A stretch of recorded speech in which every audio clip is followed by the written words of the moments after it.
ओम नमो भगवते वासुदेवाय।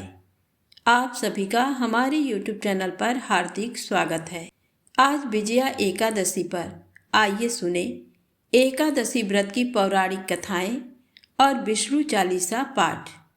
धर्मराज युधिष्ठिर बोले, हे जनार्दन, फाल्गुन मास के कृष्ण पक्ष की एकादशी का क्या नाम है तथा उसकी विधि क्या है?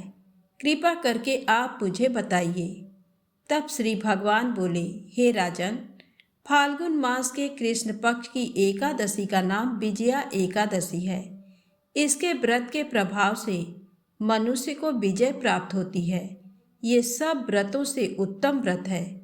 इस विजया एकादशी के महात्म के श्रवण व पठन से समस्त पाप नाश को प्राप्त हो जाते हैं। एक समय देवर्षि नारद जी ने जगत पिता ब्रह्मा जी से कहा, महाराज, आप मुझसे फाल्गुन मास के कृष्ण पक्ष की एकादशी विधान कहिए। तब ब्रह्मा जी कहने लगे कि हे नारद, विजया एकादशी का व्रत पुराने तथा नए पापों को नाश करने वाला है। इस विजया एकादशी की विधि मैंने आज तक किसी से भी नहीं कही। ये समस्त मनुष्यों को विजय प्रदान करती है। त्रेता युग में मर्यादा पुरुषोत्तम श्री रामचंद्र जी को जब 14 वर्ष का वनवास हो गया, तब वे श्री लक्ष्मण तथा सीता जी सहित पंचवटी में निवास करने लगे। वहाँ पर दुष्ट रावण ने जब सीता जी का हरण किया, तब इस समाचार से श्री रामचंद्र जी तथा लक्ष्मण अत्यंत व्याकुल हुए और सीता जी की खोज में चल दिए। घूमते घूमते जब वे मरणासन जटायु के पास पहुँचे, तो जटायु उन्हें सीता जी का वृत्तांत सुनाकर स्वर्ग लोक को चला गया। कुछ आगे जाकर उनकी सुग्रीव से मित्रता हुई और बाली का वध किया। हनुमान जी ने लंका में जाकर सीता जी का पता लगाया और उनसे श्री रामचंद्र जी और सुग्रीव की मित्रता का वर्णन किया। वहाँ से लौटकर हनुमान जी ने भगवान राम के पास आकर सब समाचार कहे। श्री रामचंद्र जी ने वानर सेना सहित सुग्रीव की सम्मति से लंका को प्रस्थान किया। जब श्री रामचंद्र जी समुद्र के किनारे पहुँचे, तब उन्होंने मगरमच्छ आदि से युक्त उस अगाध समुद्र को देखकर लक्ष्मण जी से कहा कि इस समुद्र को हम किस प्रकार से पार करेंगे। तब श्री लक्ष्मण ने कहा, हे पुराण पुरुषोत्तम, आप आदि पुरुष हैं, सब कुछ जानते हैं। यहाँ से आधा योजन दूर पर कुमारी द्वीप में बकदालभ्य नाम के मुनि रहते हैं। उन्होंने अनेक ब्रह्मा देखे हैं। आप उनके पास जाकर इसका उपाय पूछिए। लक्ष्मण जी के इस प्रकार के वचन सुनकर श्री लक्ष्मण ने कहा, हे पुराण पुरुषोत्तम, आप आदि पुरुष हैं, सब कुछ जानते हैं। यहाँ से आधा योजन दूर पर कुमारी द्वीप में बकदालभ्य नाम के मुनि रहते हैं। आप उनके पास जाकर इसका उपाय पूछिए। लक्ष्मण जी के इस प्रकार के वचन सुनकर श्री रामचंद्र जी बकदालभ्य ऋषि के पास गए और उनको प्रणाम करके बैठ गए। मुनि ने भी उनको मनुष्य रूप धारण किए हुए पुराण पुरुषोत्तम समझकर उनसे पूछा कि हे राम, आपका आना कैसे हुआ? रामचंद्र जी कहने लगे कि हे ऋषि, मैं अपनी सेना सहित यहाँ आया हूँ और राक्षसों को जीतने के लिए लंका जा रहा हूँ। आप कृपा करके समुद्र पार करने का कोई उपाय बतलाइए। मैं इसी कारण आपके पास आया हूँ। बकदालभ्य ऋषि बोले कि हे राम, फाल्गुन मास के कृष्ण पक्ष की एकादशी का उत्तम व्रत करने से निश्चय ही आपकी विजय होगी। साथ ही आप समुद्र भी अवश्य पार कर लेंगे। इस व्रत की विधि ये है कि दशमी के दिन स्वर्ण, चांदी, तांबा या मिट्टी का एक घड़ा बनाएं। उस घड़े को जल से भरकर तथा 5 पल्लव रख वेदिका पर स्थापित करें। उस घड़े के नीचे सतनजा और ऊपर जौ रखें। उस पर श्री नारायण भगवान की स्वर्ण की मूर्ति स्थापित करें। एकादशी के दिन स्नान आदि से निवृत्त होकर धूप दीप नैवेद्य नारियल आदि से भगवान की पूजा करें। तत्पश्चात घड़े के सामने बैठकर दिन व्यतीत करें और रात्रि को भी उसी प्रकार बैठे रहकर जागरण करें। द्वादशी के दिन नित्य नियम से निवृत्त होकर उस घड़े को ब्राह्मण को दे दें। हे राम, यदि तुम भी इस व्रत को सेनापतियों सहित करोगे तो तुम्हारी विजय अवश्य होगी। श्री रामचंद्र जी ने ऋषि के कथनानुसार इस व्रत को किया और इसके प्रभाव से दैत्यों पर विजय पाई। अतः हे राजन, जो कोई मनुष्य विधि पूर्वक इस व्रत को करेगा, दोनों लोकों में उसकी अवश्य विजय होगी। श्री ब्रह्मा जी ने नारद जी से कहा था कि हे पुत्र, जो कोई इस व्रत के महात्म को पढ़ता या सुनता है, उसको वाजपेय यज्ञ का फल प्राप्त होता है। तो प्रेम से बोलें, लक्ष्मी नारायण भगवान की जय हो। अब आइए सुनते हैं छोटी सी गौरैया के श्री कृष्ण पर विश्वास की कहानी। कुरुक्षेत्र के युद्ध क्षेत्र को विशाल सेनाओं के आवागमन की सुविधा के लिए तैयार किया जा रहा था। उन्होंने हाथियों का इस्तेमाल पेड़ों को उखाड़ने और जमीन साफ करने के लिए किया। ऐसे ही एक पेड़ पर एक गौरैया अपने 4 बच्चों के साथ रहती थी। जब उस पेड़ को उखाड़ा जा रहा था तो उसका घोंसला जमीन पर गिर गया, लेकिन चमत्कारी रूप से उसकी संतानें अनहोनी से बच गईं। लेकिन वो अभी बहुत छोटे होने के कारण उड़ने में असमर्थ थे। कमजोर और भयभीत गौरैया मदद के लिए इधर उधर देखती रही।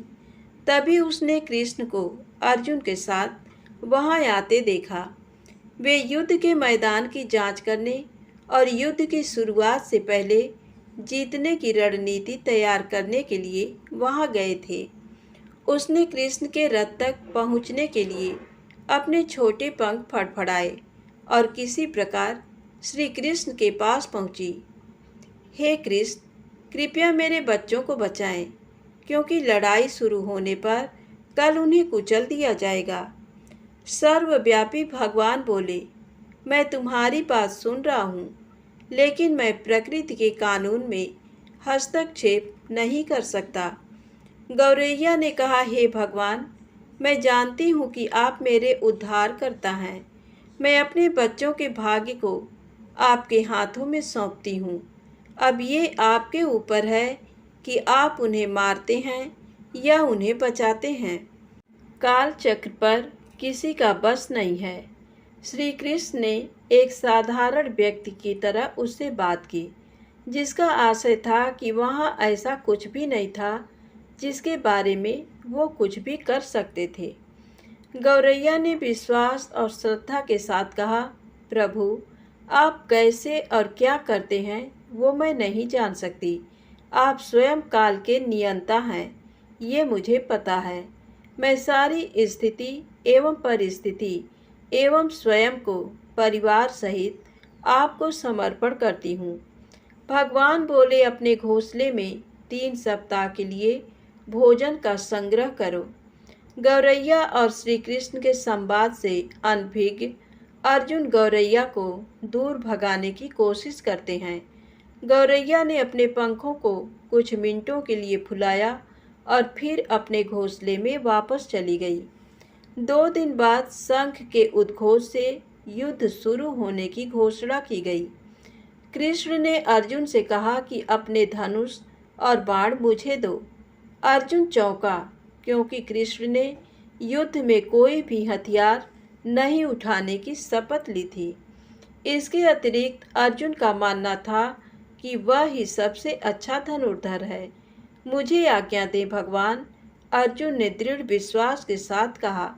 मेरे तीरों के लिए कुछ भी अभेद्य नहीं है। चुपचाप अर्जुन से धनुष लेकर कृष्ण ने एक हाथी को निशाना बनाया, लेकिन हाथी को मार के नीचे गिराने के बजाय तीर हाथी के गले की घंटी में जा टकराया और एक चिंगारी सी उड़ गई। अर्जुन ये देखकर अपनी हंसी नहीं रोक पाए कि कृष्ण एक आसान सा निशाना चूक गए। अर्जुन ने कहा, क्या मैं प्रयास करूं? उनकी प्रतिक्रिया को नज़रअंदाज करते हुए कृष्ण ने उन्हें धनुष वापस दिया और कहा कि कोई और कार्रवाई आवश्यक नहीं है। अर्जुन ने कहा, लेकिन केशव, आपने हाथी को क्यों तीर मारा? तब कृष्ण ने कहा, क्योंकि इस हाथी ने उस गौरैया के आश्रय उसके घोंसले को, जो कि एक पेड़ पर था, उसको गिरा दिया था। अर्जुन ने पूछा, कौन सी गौरैया? इसके अतिरिक्त हाथी तो अभी स्वस्थ और जीवित है, केवल घंटी ही टूटकर गिरी है। अर्जुन के सवालों को खारिज करते हुए कृष्ण ने उसे शंख फूंकने का निर्देश दिया। युद्ध शुरू हुआ। अगले 18 दिनों में कई जानें चली गईं। अंत में पांडवों की जीत हुई। एक बार फिर कृष्ण अर्जुन को अपने साथ सुदूर क्षेत्र में भ्रमण करने के लिए ले गए। कई सौ अभी भी वहाँ हैं जो उनके अंतिम संस्कार का इंतजार कर रहे हैं। जंग का मैदान गंभीर अंगों और सिर बेजान सीढ़ियों और हाथियों से अटा पड़ा था। कृष्ण एक निश्चित स्थान पर रुके और एक घंटी, जो कि हाथी पर बांधी जाती थी, उसे देखकर विचार करने लगे। श्री कृष्ण ने कहा, अर्जुन, क्या मेरे लिए आप ये घंटी उठाएंगे और इसे एक तरफ रख देंगे? निर्देश बिल्कुल सरल था, परंतु अर्जुन के समझ में नहीं आया। आखिरकार विशाल मैदान में, जहाँ बहुत सी अन्य चीज़ों को साफ करने की जरूरत थी, कृष्ण उसे धातु के एक टुकड़े को रास्ते से हटाने के लिए क्यों कहेंगे? उसने प्रश्नवाचक दृष्टि से उनकी ओर देखा। हाँ, ये घंटी, भगवान कृष्ण ने फिर से दोहराया, ये वही घंटी है जो हाथी की गर्दन पर पड़ी थी, जिस पर मैंने तीर मारा था। अर्जुन बिना किसी और सवाल के भारी घंटी उठाने के लिए नीचे झुका। जैसे ही उन्होंने इसे उठाया, उसकी हमेशा के लिए जैसे दुनिया बदल गई। 1, 2, 3, 4 और 5, 4 युवा पक्षियों और उसके बाद एक गौरैया उस घंटी के नीचे से निकले। बाहर निकल के माँ और छोटे पक्षी कृष्ण के इर्द गिर्द मंडराने लगे एवं बड़े आनंद से उनकी परिक्रमा करने लगे। 18 दिन पहले काटी गई एक घंटी ने पूरे परिवार की रक्षा की थी। अर्जुन ने कहा, हे कृष्ण, मुझे क्षमा करें। आपको मानव शरीर में देखकर और सामान्य मनुष्यों की तरह व्यवहार करते हुए मैं भूल गया था कि आप वास्तव में कौन हैं। तो प्रेम से बोले, विष्णु भगवान की जय हो। अब आइए सुने माता लक्ष्मी की कहानी। लक्ष्मी माता और विष्णु भगवान ने ली अपने भक्तों की परीक्षा। एक बार विष्णु भगवान ने लक्ष्मी जी से कहा कि पृथ्वी वासियों में भक्ति बहुत बढ़ गई है। तब लक्ष्मी जी कहने लगीं कि प्रभु, वो आपको नहीं, मुझे पाना चाहते हैं। नारायण भगवान कहने लगे कि लेकिन वो तो नारायण नारायण कहते हैं। लक्ष्मी जी कहने लगीं कि अगर आपको विश्वास नहीं हो तो उनकी परीक्षा ले लो। भगवान नारायण एक संत का रूप धारण करके एक नगर के सेठ के पास पहुँचे और उनसे कहने लगे कि मैं कथा सत्संग करना चाहता हूँ। सेठ ने उनके रहने, खाने, पीने और कथा करने का पूरा प्रबंध कर दिया। पहले दिन थोड़े से ही लोग कथा सुनने आए। दूसरे दिन भक्तों की संख्या बढ़ने लगी। संत जी के कथा की प्रसिद्धि हुई तो तीसरे दिन बहुत भीड़ हो गई। अब माता लक्ष्मी विचार करने लगीं कि अब मुझे भी चलकर देखना चाहिए। लक्ष्मी जी एक घर के बाहर पहुंची, बुढ़िया का वेश बना लिया तो घर की मालकिन घर को ताला लगाकर कथा श्रवण करने जा रही थी। लक्ष्मी जी कहने लगीं कि बेटी, मुझे थोड़ा पानी पिला दो। वो औरत बोली कि माता जी, मुझे तो सत्संग श्रवण करने में देर हो रही है। लेकिन फिर भी उसने बेमन से लक्ष्मी माता को एक लोटा जल का पीने को दे दिया। जब लक्ष्मी माता ने उसे लोटा वापस किया तो वह सोने का हो चुका था। सोने का लोटा देखकर वह औरत उत्साहित होकर कहती है कि माता जी, आपको भूख भी लगी होगी, खाने को कुछ लाती हूँ। उसके मन में चल रहा था कि खाने की प्लेट, कटोरी, चम्मच भी सोने का हो जाएगा। लक्ष्मी माता कहने लगी कि नहीं बिटिया, तुमको कथा श्रवण में देर हो जाएगी, इसलिए रहने दो। वो औरत बेमन से कथा सुनने चली गई। वहाँ जाकर उसने चमत्कारी बुढ़िया के बारे में सब औरतों को बता दिया। धीरे धीरे बहुत सी औरतें चलते सत्संग में माता जी के दर्शन करने उठकर चली गईं। माता जी जिसके घर में भोजन करती, जल पीती, उसके बर्तन सोने के हो जाते। माता जी की प्रसिद्धि बढ़ गई और भगवान विष्णु जो कथाकार के रूप में धरती पर आए थे, उनकी कथा सुनने वालों की संख्या कम होती गई। भगवान ने यजमान से पूछा कि अब कथा सुनने कम लोग क्यों आते हैं। उन्होंने कहा कि नगर में कोई चमत्कारी बुढ़िया आई है, जिस भी बर्तन में खाना खाती है, पानी पीती है, वह सोने का हो जाता है। भगवान समझ गए कि लक्ष्मी जी का आगमन हो गया है। अब जिस सेठ ने विष्णु जी के रहने, खाने, कथा की व्यवस्था की थी, वह भी चमत्कारी माता जी के पास पहुँचे और कहने लगे कि आप मेरे घर पर क्यों नहीं पधारी। लक्ष्मी जी कहने लगी कि जब तक वह कथाकार तुम्हारे घर पर है, मैं वहाँ नहीं आऊँगी। सेठ जल्दी से घर गया और कथाकार से कहने लगा कि महाराज, आपके रहने खाने की व्यवस्था मैंने धर्मशाला में करवा दी है। कथाकार कहने लगे कि अब तो कथा में कुछ ही दिन शेष रह गए हैं, फिर आपने मेरी व्यवस्था धर्मशाला में क्यों करवा दी। सेठ कहने लगा कि मेरे घर में आपसे भी कोई खास रहने आने वाला है। लक्ष्मी जी उस सेठ के पीछे पीछे ही उसके घर पर आ गई थी। वह सेठ से कहने लगी कि मुझे इस कथाकार से कोई ज़रूरी बात करनी है, कृपया आप बाहर जाएं। सेठ के बाहर जाते ही लक्ष्मी जी कहने लगीं कि क्यों प्रभु, मैंने क्या कहा था। ये भक्ति आपको पाने के नहीं, मुझे पाने के लिए कर रहे हैं। भगवान कहने लगे कि लक्ष्मी, माना तुम उचित कह रही हो, लेकिन तुम यहाँ पर तब आई जब मैं नारायण संत के रूप में यहाँ पधारा, और जहाँ संत कथा करते हैं, धार्मिक अनुष्ठान होते हैं, वहाँ लक्ष्मी स्वतः चली आती हैं। भगवान विष्णु अपने धाम वापस लौट गए। अगले दिन सेठ के घर पर लोगों का तांता लग गया। हर कोई चाहता था कि चमत्कारी बुढ़िया उसके घर पर आकर भोजन ग्रहण करे, ताकि उनके बर्तन भी सोने के हो जाएं। लेकिन ये क्या, माता जी ने सबको चौंका दिया कि मैं अब वापस जा रही हूँ। सब लोग आश्चर्य से पूछने लगे कि क्या माता जी, हमसे कोई गलती हो गई है। माँ लक्ष्मी कहने लगीं कि मैं वहीं रहती हूँ जहाँ नारायण रहते हैं। आप लोगों ने नारायण को पहले ही भेज दिया। नारायण के बिना अकेले यहाँ कैसे रह सकती हूँ। इतना कहकर लक्ष्मी जी अपने धाम चली गईं। अगर माँ लक्ष्मी की कृपा प्राप्त करनी है तो नारायण की भी भक्ति करें।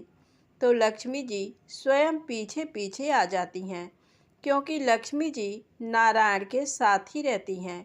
तो प्रेम से बोले, लक्ष्मी नारायण की जय हो। अब आइए सुने पुण्य फल देने वाली माता लक्ष्मी की दूसरी कहानी। एक दिन लक्ष्मी जी की बड़ी बहन ज्येष्ठा ने उनसे कहा, बहुत दिनों से एक बात मेरे मस्तिष्क में कौंध रही है, सोचती हूँ कि तुमसे पूछूं या नहीं। ऐसी क्या बात है बहन, मन में जो कुछ भी है निसंकोच पूछो। वैसे भी कोई बात मन में न रखकर उसका समाधान कर लेना ही बुद्धिमानी है। लक्ष्मी जी ने मुस्कुरा कर कहा, मैं अक्सर यही सोचती रहती हूँ कि सुंदरता में हम दोनों बराबर हैं, फिर भी लोग तुम्हारा आदर करते हैं और मैं जहाँ भी जाती हूँ वहाँ उदासी छा जाती है। मुझे लोगों की घृणा और क्रोध का शिकार होना पड़ता है, जबकि हम दोनों सगी बहनें हैं। ऐसा क्यों? तब लक्ष्मी जी ने हंसकर कहा, सगी बहन या समान सुंदरता होने से ही आदर नहीं मिलता। उसके लिए अपने को भी कुछ करना चाहिए। लोग मेरा आदर इसलिए करते हैं क्योंकि मैं उनके घर पहुंचते ही सुख के साधन जुटा देती हूँ। संपत्ति और वैभव से आनंदित होकर लोग मेरा उपकार मानते हैं, तभी मेरी पूजा करते हैं। उधर तुम्हारा ये हाल है कि जिसके यहाँ भी तुम जाती हो उसको गरीबी, रोग और आपदा सहनी पड़ती है। इसी वजह से लोग तुमसे घृणा करते हैं, कोई आदर नहीं करता। आदर पाना है तो दूसरों को सुख पहुंचाओ। ज्येष्ठा को लक्ष्मी जी की बात चुभ गई। उन्हें लगा कि लक्ष्मी को अपनी महिमा का अभिमान हो गया है। उन्होंने तड़प कर कहा, लक्ष्मी तुम मुझसे हर बात में छोटी हो, अवस्था में भी और प्रभाव में भी। मुझे उपदेश देने का भी विचार न करो। अगर तुम्हें अपने वैभव का अहंकार है तो मेरे पास भी अपना एक प्रभाव है। मैं जब अपनी पर आ जाऊं तो तुम्हारे करोड़पति भक्त को भी पल भर में भिखारी बना दूं। लक्ष्मी जी को हंसी आ गई और कहने लगी, बहन तुम बड़ी हो इसलिए कुछ भी कह लो, लेकिन जहाँ तक प्रभाव की बात है मैं तुमसे कम नहीं हूँ। जिसको तुम भिखारी बनाओगी उसे मैं दूसरे दिन रंग से फिर राजा बना दूंगी। मेरी महिमा का अभी तुम्हें पता ही कहाँ है। तब लक्ष्मी ने कहा, और तुम्हें भी मेरी महिमा का पता ही नहीं है। जिसकी तुम सहायता करोगी उसे मैं दाने दाने के लिए भी मोहताज कर दूंगी। तब लक्ष्मी जी ने कहा, देखो बहन, दाने दाने के लिए तो तुम उसे मोहताज कर सकती हो जिससे मैं रूठ जाऊं, जिसके सिर पर मेरा बरद हस्त ना हो, उसका तुम कुछ भी बिगाड़ सकती हो। परंतु जिस पर मेरी कृपा दृष्टि है उसका कोई भी बाल तक बांका नहीं कर सकता। अगर तुम अपना प्रभाव दिखाने को इतनी ही उतावली हो रही हो तो कल अपना प्रभाव दिखाकर देख लेना। ठीक है, बोलो कहाँ चलें? तब लक्ष्मी जी ने कहा, दूर क्यों जाएं? पास ही अनुराधापुर है, उसमें एक ब्राह्मण रहता है, दीनानाथ। वह रोज मंदिर में पूजा करने जाता है और मेरा पक्का भक्त है।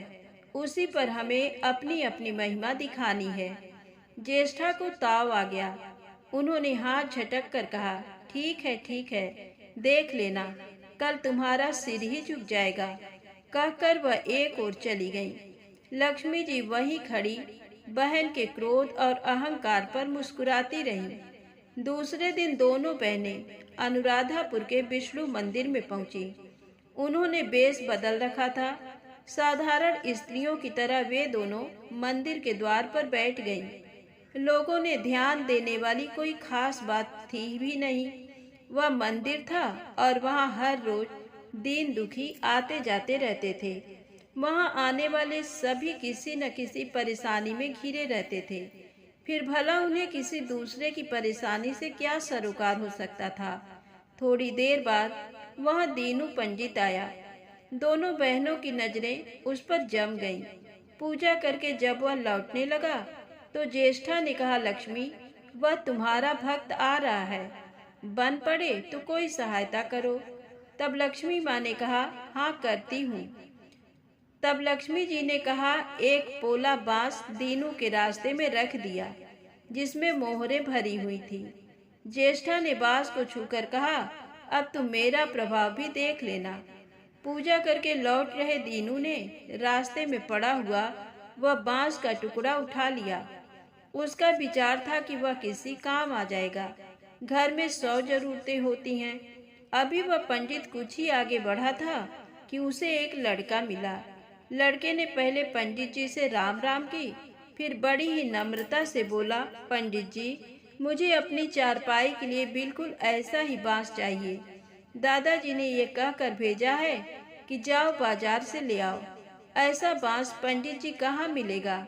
दीनू ने कहा, मैंने मोल नहीं लिया, रास्ते में पड़ा था सो उठा लाया। लो तुम्हें जरूरत है तो तुम ही रख लो, वैसे बाजार में 1 रुपए से कम का नहीं है। लड़के ने चवन्नी देते हुए कहा, मगर मेरे पास तो ये चवन्नी ही है। पंडित जी अभी तो आप इसे ही रखिए, बाकी 12 आने शाम को दे जाऊंगा। पंडित जी खुश थे कि बिना किसी हील हुज्जत के रुपया कमा लिया। दीनू पंडित ने चवन्नी लेकर बांस लड़के को दिया और वह चवन्नी अपनी डोलची में रख दी। मंदिर के पास खड़ी दोनों देवियां ये सारी लीला देख रही थीं।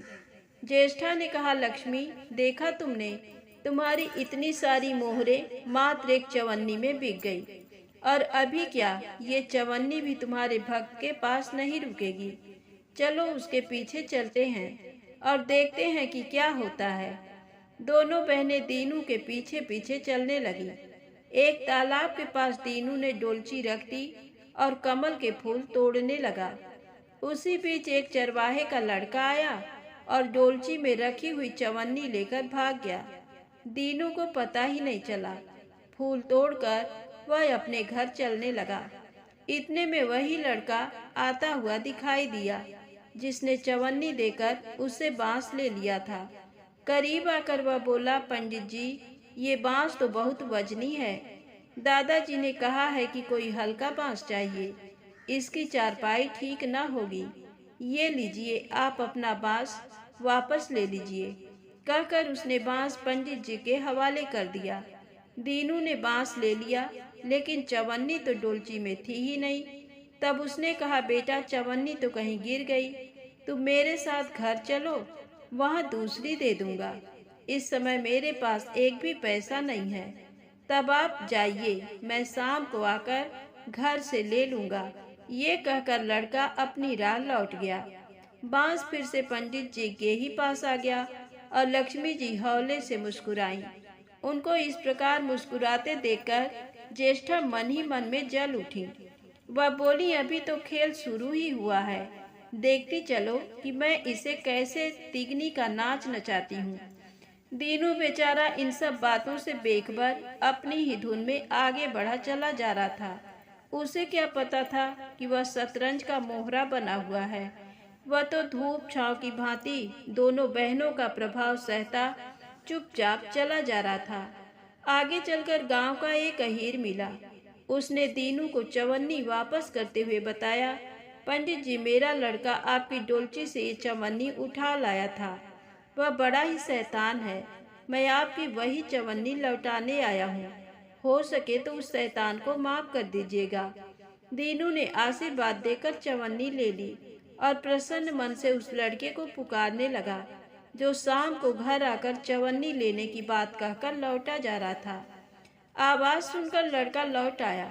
अपनी चवन्नी वापस पाकर वह भी प्रसन्न हो गया। दीनू पंडित निश्चिंत मन से घर की ओर बढ़ने लगा। उसके एक हाथ में पूजा की डोलची थी और दूसरे में वही 5 हाथ का लंबा बांस। राह चलते दीनू पंडित सोच रहा था, बांस तो काफी वजनी है तो मजबूत भी होगा क्योंकि ठोस है। इसे दरवाजे के छप्पर में लगा दूंगा, कई साल के लिए बिल्ली से छुटकारा मिल जाएगा। ज्येष्ठा को उसके विचार पर क्रोध आ गया। लक्ष्मी जी के प्रभाव से दीनू को लाभ होता देख वह मन ही मन बुरी तरह जली जा रही थी। जब उन्होंने देखा कि पंडित का घर करीब आ गया है तो कोई उपाय न पाकर उन्होंने दीनू को मार डालने का विचार किया। उन्होंने कहा, लक्ष्मी, धन संपत्ति तो मैं छीन ही लेती हूँ, अब तुम्हारे भक्त के प्राण भी ले लूंगी। देखो वह किस तरह तड़प तड़प कर मरता है। और वह तुरंत सांप बनकर दीनू की ओर दौड़ पड़ी। लक्ष्मी जी को तनिक भी घबराहट नहीं हुई। वह उसी तरह खड़ी मुस्कुराती रही। सहसा दीनू चौंक पड़ा। एक भयानक सांप फन उठाए उसकी ओर झपट रहा था। प्राण तो सभी को प्रिय होते हैं, उपाय रहते कोई अपने को संकट में नहीं पड़ने देता। दीनू ने पगडंडी वाला रास्ता छोड़ दिया और एक ओर को भागने लगा, लेकिन सांप बनी ज्येष्ठा उसे भला कहाँ छोड़ने वाली थी। वह तो उस गरीब के प्राणों की प्यासी हो चुकी थी। वह भी दीनू के आगे पीछे दाएं बाएं बराबर दौड़ती ही रही। दीनू घबरा गया। उसने हाथ जोड़कर कहा, नाग देवता, मैंने तुम्हारा कुछ नहीं बिगाड़ा, शांति से अपनी राह लौट जाओ। आखिर क्यों मुझ गरीब के पीछे पड़े हो? व्यर्थ में किसी ब्राह्मण को सताना अच्छी बात नहीं है। लेकिन वह नाग तो ज्येष्ठा का रूप था जो दीनू को किसी भी तरह डसना चाहता था। प्रार्थना पर कुछ भी ध्यान न देकर वह सांप एक बारगी फुफकारता हुआ झपट पड़ा। जब दीनू ने देख लिया कि बिना संघर्ष किए अब जान नहीं बचेगी, तो उसने प्राण रक्षा के लिए भरपूर जोर लगाकर वही बांस सांप के ऊपर दे मारा। धरती से टकराते ही बांस के दो टुकड़े हो गए और उसके भीतर भरी हुई मोहरें खन खनाकर बिखर गईं, जैसे लक्ष्मी हंस रही हो। दीनू के मुंह से हैरतपूर्ण चीख सी निकल गई। अरे! थोड़ी देर के लिए वह ठगा सा खड़ा आंखें फाड़े उन मोहरों की ओर देखता रहा। एक पल के लिए तो वह सांप को भूल ही गया, परंतु फिर जैसे उसे झटका सा लगा।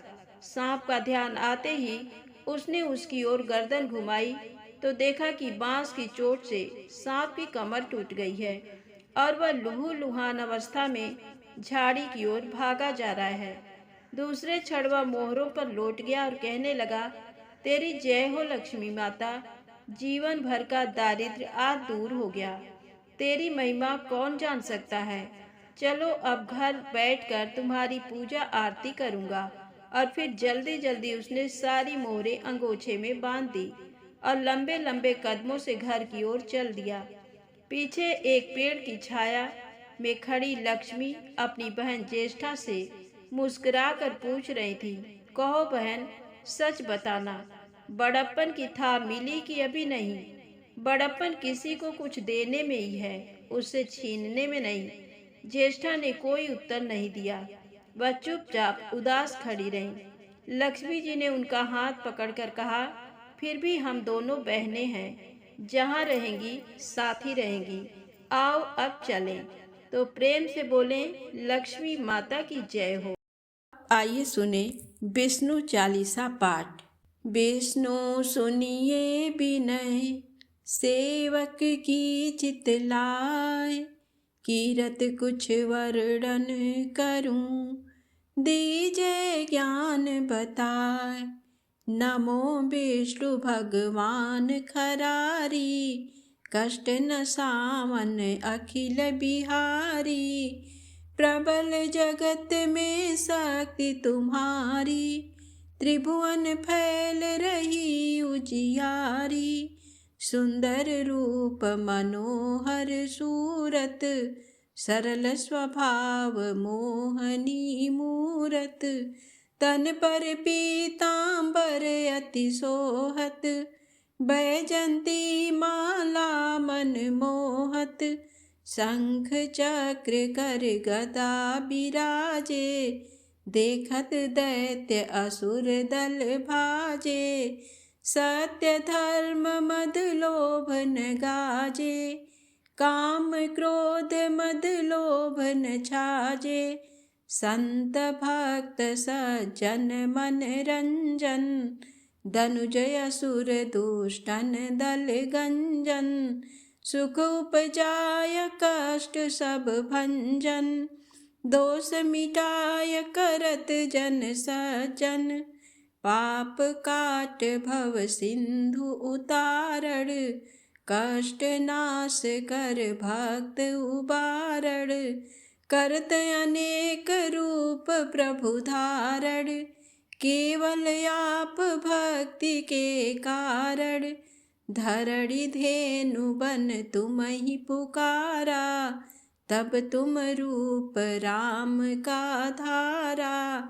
भार उतार असुर दल मारा, रावण आदिक को संहारा। आप वराह रूप बनाया, हिरण्याक्ष को मार गिराया। धर्मत्स्य तन सिंधु बनाया, 14 रत्नन को निकलाया। अमिलख असुरन द्वंद मचाया, रूप मोहनी आप दिखाया। देवन को अमृत पान कराया, असुरन को छवि से बहलाया। कुर्म रूप धर सिंधु मझाया, मंदराचल गिरि तुरत उठाया। शंकर का तुम फंद छुड़ाया, भस्मासुर को रूप दिखाया। वेदन को जब असुर डुबाया, कर प्रबंध उन्हें ढूढ़वाया। मोहित बन कर खलहि नचाया, उस ही कर से भस्म कराया। असुर जलंधर अति बलदाई, शंकर से उनकी न लड़ाई। हार पार शिव सकल बनाई, कीन सती से छल खल जाई।